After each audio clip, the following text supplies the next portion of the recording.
नमस्कार, हरेक पल टेलिभिजन च्यानलमा यहाँलाई हार्दिक स्वागत छ। आज पुत्रदा एकादशी व्रत परेको छ।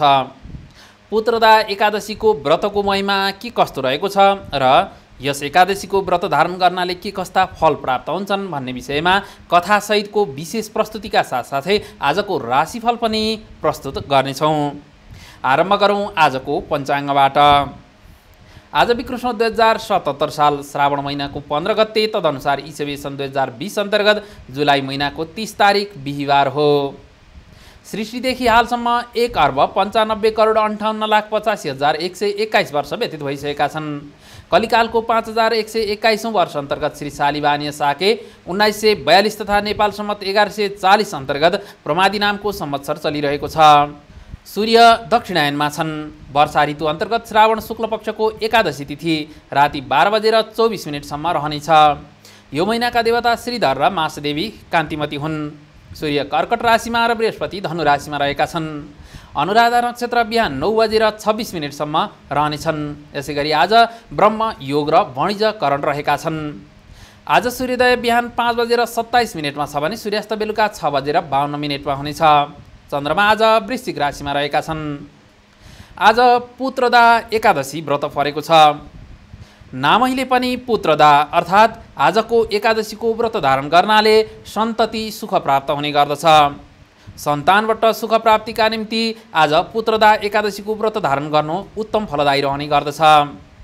श्रावण शुक्ल पक्षको एकादशीलाई पुत्रदा एकादशी भनिन्छ। यसै गरी पौष शुक्ल एकादशीलाई पनि पुत्रदा एकादशीकै रूपमा लिएको छ। वर्षमा 2वटा पुत्रदा एकादशी पर्ने गर्दछन्। राजा युधिष्ठिरको जिज्ञासालाई समाधान गर्ने क्रममा साक्षात् श्रीकृष्ण परमात्मा परमेश्वरले पुत्रदा एकादशीको व्रत महिमा उल्लेख गर्नुभएको छ।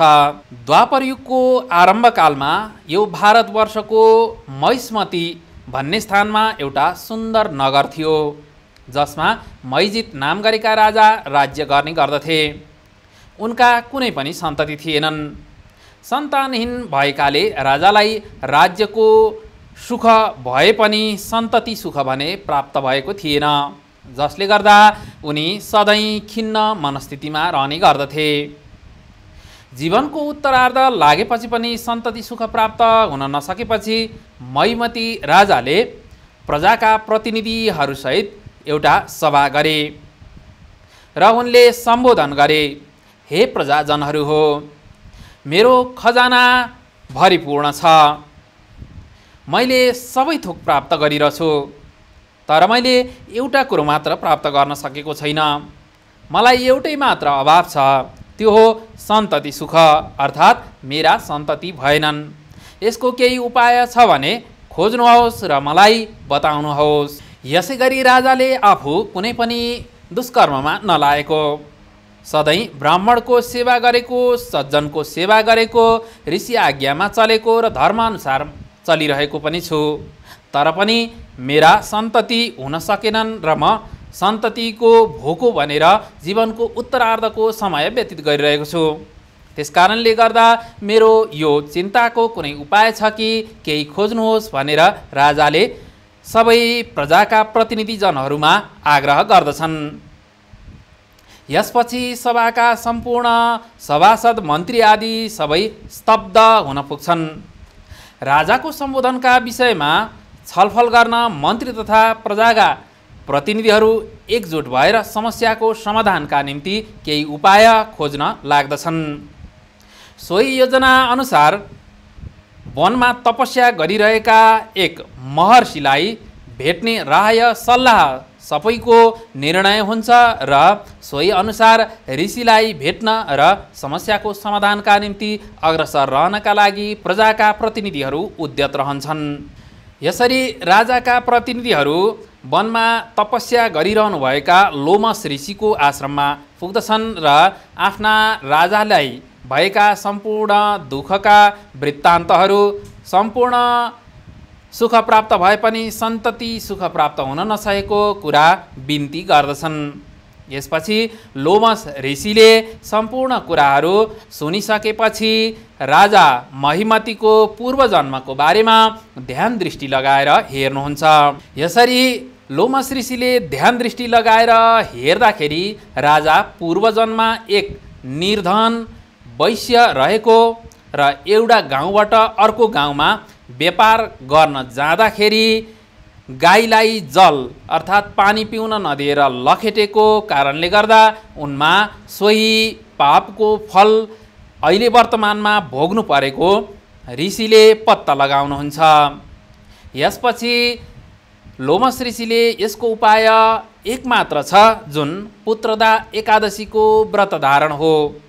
यसकारण सबैले सम्पूर्ण प्रजाजनले पुत्रदा एकादशीको व्रत धारण गरी सम्पूर्ण पुण्यको फल राजालाई प्रदान गर्नुभयो भने राजाका सम्पूर्ण पूर्वकर्ममा गरिएका पापका कृत्यहरू नष्ट भएर जान्छन् र पुण्यको उदय हुन्छ र पुत्र पनि प्राप्ति हुन्छ भनेर लोमस ऋषिले उपाय बताउनुहुन्छ। सो पश्चात महिष्मती राजाका सम्पूर्ण प्रजाजनले पुत्रदा एकादशीको श्रावण शुक्ल एकादशीको व्रत धारण गरेर आफूमा भएको सम्पूर्ण पुण्यको फल राजालाई अर्पण गर्दछन्। यसपछिबाट महिष्मती राजाकी रानी गर्भवती भई सन्तति सुख प्राप्त भएको कथा एकादशी महात्म्यमा उल्लेख गरिएको छ। यसैगरी यही कथालाई पद्म पुराण भविष्योत्तर पुराणमा पनि उल्लेख गरिएको छ। यसकारण आज पुत्रदा एकादशीको व्रत धारण गर्नाले सन्तति नहुनेलाई सन्तति प्राप्त हुनुका साथसाथै सन्तति हुनेका निम्ति पनि सन्तानबाट सुख प्राप्ति हुन्छ भनेर एकादशी महात्म्यमा बताइएको छ। यसैगरी एकादशी महात्म्यको वर्णन सुन्नाले, श्रवण अरूलाई श्रवण गराउनाले, एकादशीको व्रत धारण गर्नाले, तुलसी भगवतीको सेवा गर्नाले र भगवानका नाम संकीर्तन गर्नाले पनि आज पुण्य फलदायी फल प्राप्त हुन्छ भनेर बताइएको छ। यो लोकको सम्पूर्ण भौतिकका साथसाथै परलोकमा मुक्ति प्राप्त गर्नका लागि पनि पुत्रदा एकादशीको व्रत धारण अत्यावश्यक रहन्छ र यसले यलोकलाई पनि पावन बनाउँछ र परलोकलाई पनि पुण्यदायी बनाउँछ भन्ने एकादशीको महिमा रहेको छ। पुत्रदा एकादशीको महिमासँग सम्बन्धित आजको दिन यति नै। अब आरम्भ गरौँ ग्रह गोचरीय राशिफल।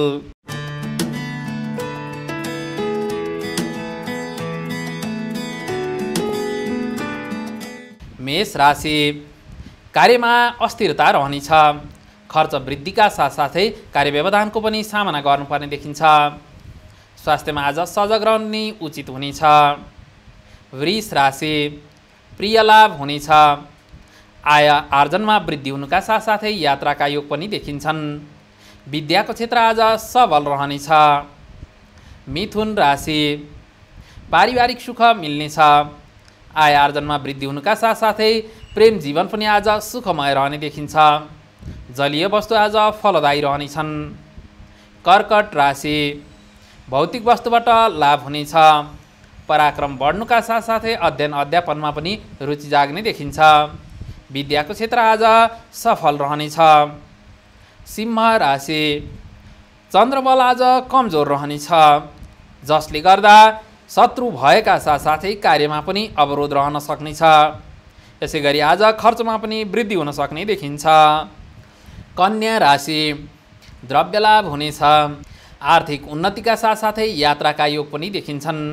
मित्रजनको साथ सहयोगले दिन सुखमय व्यतीत हुने देखिन्छ। तुला राशि, कला साहित्यका क्षेत्रमा अभिरुचि रहनेछ। व्यवसायमा वृद्धिका साथसाथै आर्थिक उन्नतिका योग पनि देखिन्छन्। मन नयाँ कार्यमा प्रवृत्त हुने आजको राशिफल रहेको छ। वृश्चिक राशि, पराक्रम बढ्नेछ। आर्थिक उन्नतिका साथसाथै धार्मिक कार्यमा रुचि जाग्ने देखिन्छ। वित्तीय क्षेत्र आज समुन्नत रहनेछ। धनु राशि, धातुजन्य वस्तु आज लाभदायी रहनेछन्। कार्यक्षेत्रमा उन्नतिका साथसाथै यात्राका योग पनि देखिन्छन्। सामाजिक कार्यमा मन विशेष प्रवृत्त रहने आजको राशिफल रहेको छ। मकर राशि, खर्चमा वृद्धि हुन सक्नेछ। कार्यक्षेत्रमा सङ्घर्षका साथसाथै आर्थिक अस्थिरताको पनि सामना गर्नुपर्ने देखिन्छ। विद्याको क्षेत्र आज मध्यम फलदायी रहनेछ। कुम्भ राशि, पराक्रम बढ्नेछ। गृह सुख मिल्नुका साथसाथै अध्ययन अध्यापनमा पनि सफलता मिल्ने देखिन्छ। आर्थिक पक्ष आज सबल नै रहनेछ। मीन राशि भौतिक वस्तुबाट लाभ हुनेछ। मित्र सुख मिल्नुका साथसाथै नयाँ कार्यका अवसर पनि प्राप्त हुनेछन्। अन्य क्षेत्र आज सबल नै रहने मीन राशिको राशिफल रहेको छ। आजको विशेषताका साथसाथै आजको ग्रह गोचरीय राशिफल यति नै। तपाईलाई यो प्रस्तुति कस्तो लाग्यो? कृपया सल्लाह सुझाव र प्रतिक्रियाका साथसाथै हरेक पल टेलिभिजन च्यानल सब्स्क्राइब गर्न नबिर्सनुहोला। आजलाई भने बिदा हुन चाहन्छु। नमस्कार।